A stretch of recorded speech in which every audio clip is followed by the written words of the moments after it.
MotoGP dünyasında dikkat çeken bir açıklama geldi. Pramac Racing takım patronu Gino Borsoy, Toprak Razgatlıoğlu'nun MotoGP'ye geçiş süreci hakkında oldukça çarpıcı ifadeler kullandı. Borsoy'a göre Toprak, sadece yeni bir seriye geçmedi. Aynı zamanda kariyerinin en zor dönemine adım attı. Üstelik bu zorluk, sadece pistte değil. Motosikletin karakterinden lastiklere kadar birçok farklı noktada kendini gösteriyor. Peki gerçekten Toprak, yanlış zamanda mı geldi? Sadece Toprak değil, bugün MotoGP efsanesi dediğimiz isimler bile bu sancıları çekti.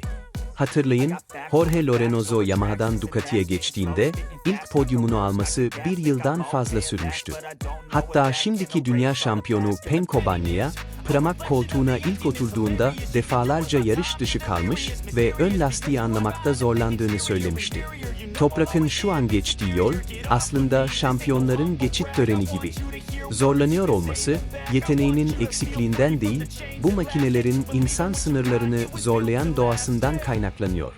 Yoksa bu süreç, büyük bir dönüşümün başlangıcı mı? Bu videoda, tüm detaylarıyla bu sorunun cevabını arayacağız. Sezonun ilk yarışlarına baktığımızda, tablo çok parlak görünmüyor. Pramac Racing, ilk 4 yarış sonunda yalnızca 1 puan toplayabildi.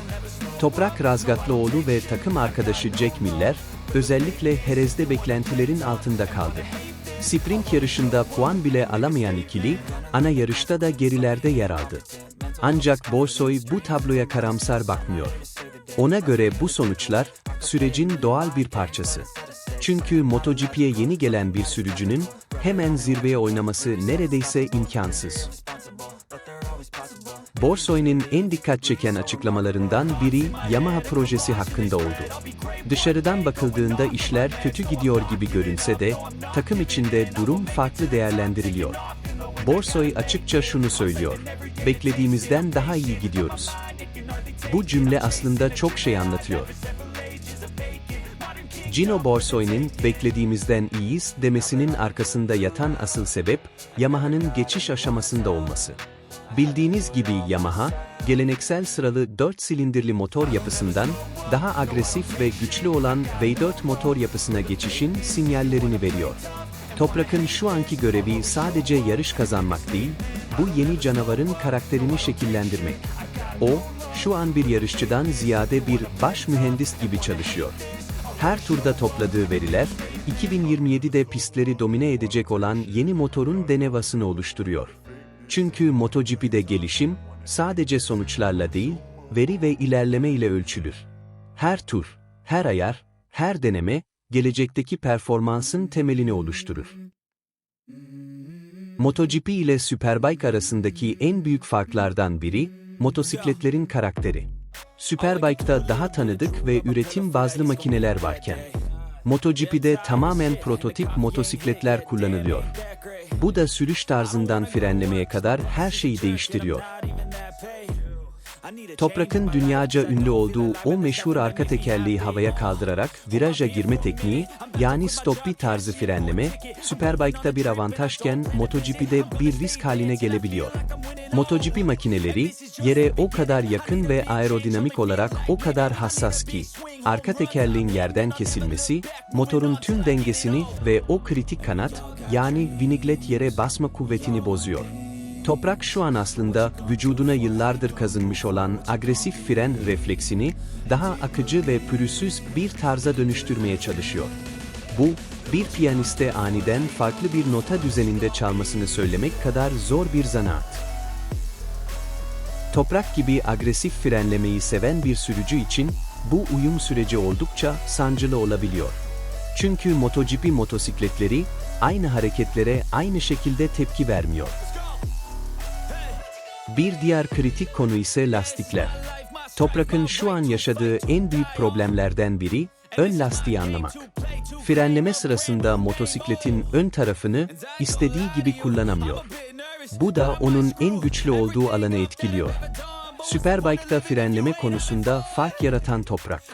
MotoGP'de bu avantajını henüz kullanabilmiş değil. Borsoy de bunu açıkça dile getiriyor. En büyük sorun, ön lastiğin davranışlarını anlamak. Peki, neden gelecek yıl Pirelli'ye geçilecek olması bu kadar önemli? Çünkü Michelin lastikleri, özellikle ön lastikte çok dar bir çalışma aralığına sahip. Isıyı ve basıncı tam tutturamadığınızda, motor bir anda altınızdan kayıp gidebiliyor. Toprak, Superbike'da Pirelli lastiklerin o hissiyatına alışkın. Aslında Borsoy'un içini rahatlatan da bu. Toprak'ın asıl potansiyeli, kendini evinde hissettiği lastiklere geçtiğinde ortaya çıkacak. Bu yılki zorluklar, aslında seneye başlayacak olan asıl fırtınanın sessiz hazırlığı. MotoGP'nin bir diğer zorluğu ise elektronik sistemler. Superbike'a göre çok daha karmaşık bir yapı söz konusu. Çekiş kontrolünden motor freni ayarlarına kadar yüzlerce parametre var. Bu da sürücünün sadece hızlı olmasını değil, aynı zamanda teknik olarak da uyum sağlamasını gerektiriyor. Borso'ya göre bu kadar fazla seçenek arasında kaybolmak oldukça kolay. Ve Toprak, şu an tam olarak bu sürecin içinde. Ancak her şeye rağmen umut veren işaretler de var. Özellikle Amerika ve Jerez yarışlarının son bölümlerinde. Toprak'ın temposu belirgin şekilde arttı. Son turlarda daha güçlü görünmesi, aslında uyumun yavaş yavaş gerçekleştiğini gösteriyor. Bu durum akıllara şu soruyu getiriyor. Bu performans artışı geçici mi, yoksa kalıcı bir yükselişin habercisi mi? Borsoy bu konuda temkinli. Ona göre henüz kesin bir yorum yapmak için erken. Performanstaki bu dalgalanma, motosikletin karakterinden mi kaynaklanıyor, yoksa Toprak'ın öğrenme sürecinden mi, bunu anlamaya çalışıyorlar. MotoGP'de istikrar her şeydir.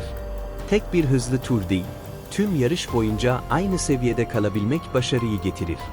Ve bu, zaman isteyen bir süreçtir. Toprak Razgatlıoğlu'nun kafa yapısı ise, bu süreçte en büyük avantajlarından biri. Borsoy, onun disiplinli ve kendine karşı dürüst bir sürücü olduğunu söylüyor. 3 kez dünya şampiyonu olmuş birinin, geride kalmayı kabul etmesi kolay değil. Ama Toprak bu süreci sabırla yönetiyor. Bu da onun uzun vadede başarılı olma ihtimalini artırıyor. MotoGP'ye geçişin zamanlaması da ayrı bir tartışma konusu. Borsoy'a göre Toprak, MotoGP'ye gelmek için en zor dönemi seçti. Çünkü grid her zamankinden daha rekabetçi. Üstelik teknik değişiklikler ve yeni projeler de işleri daha karmaşık hale getiriyor. Yani Toprak, sadece kendisiyle değil, aynı zamanda sistemle de mücadele ediyor. Takım içinde ise Toprak'a olan güven tam. Borsoy, onun sadece hızlı bir sürücü olmadığını, aynı zamanda takıma katkı sağlayan zeki bir isim olduğunu vurguluyor. Geri bildirimleri ve analiz yeteneği sayesinde, mühendislerle güçlü bir iletişim kuruyor. Bu da uzun vadede motosikletin gelişimine doğrudan katkı sağlıyor.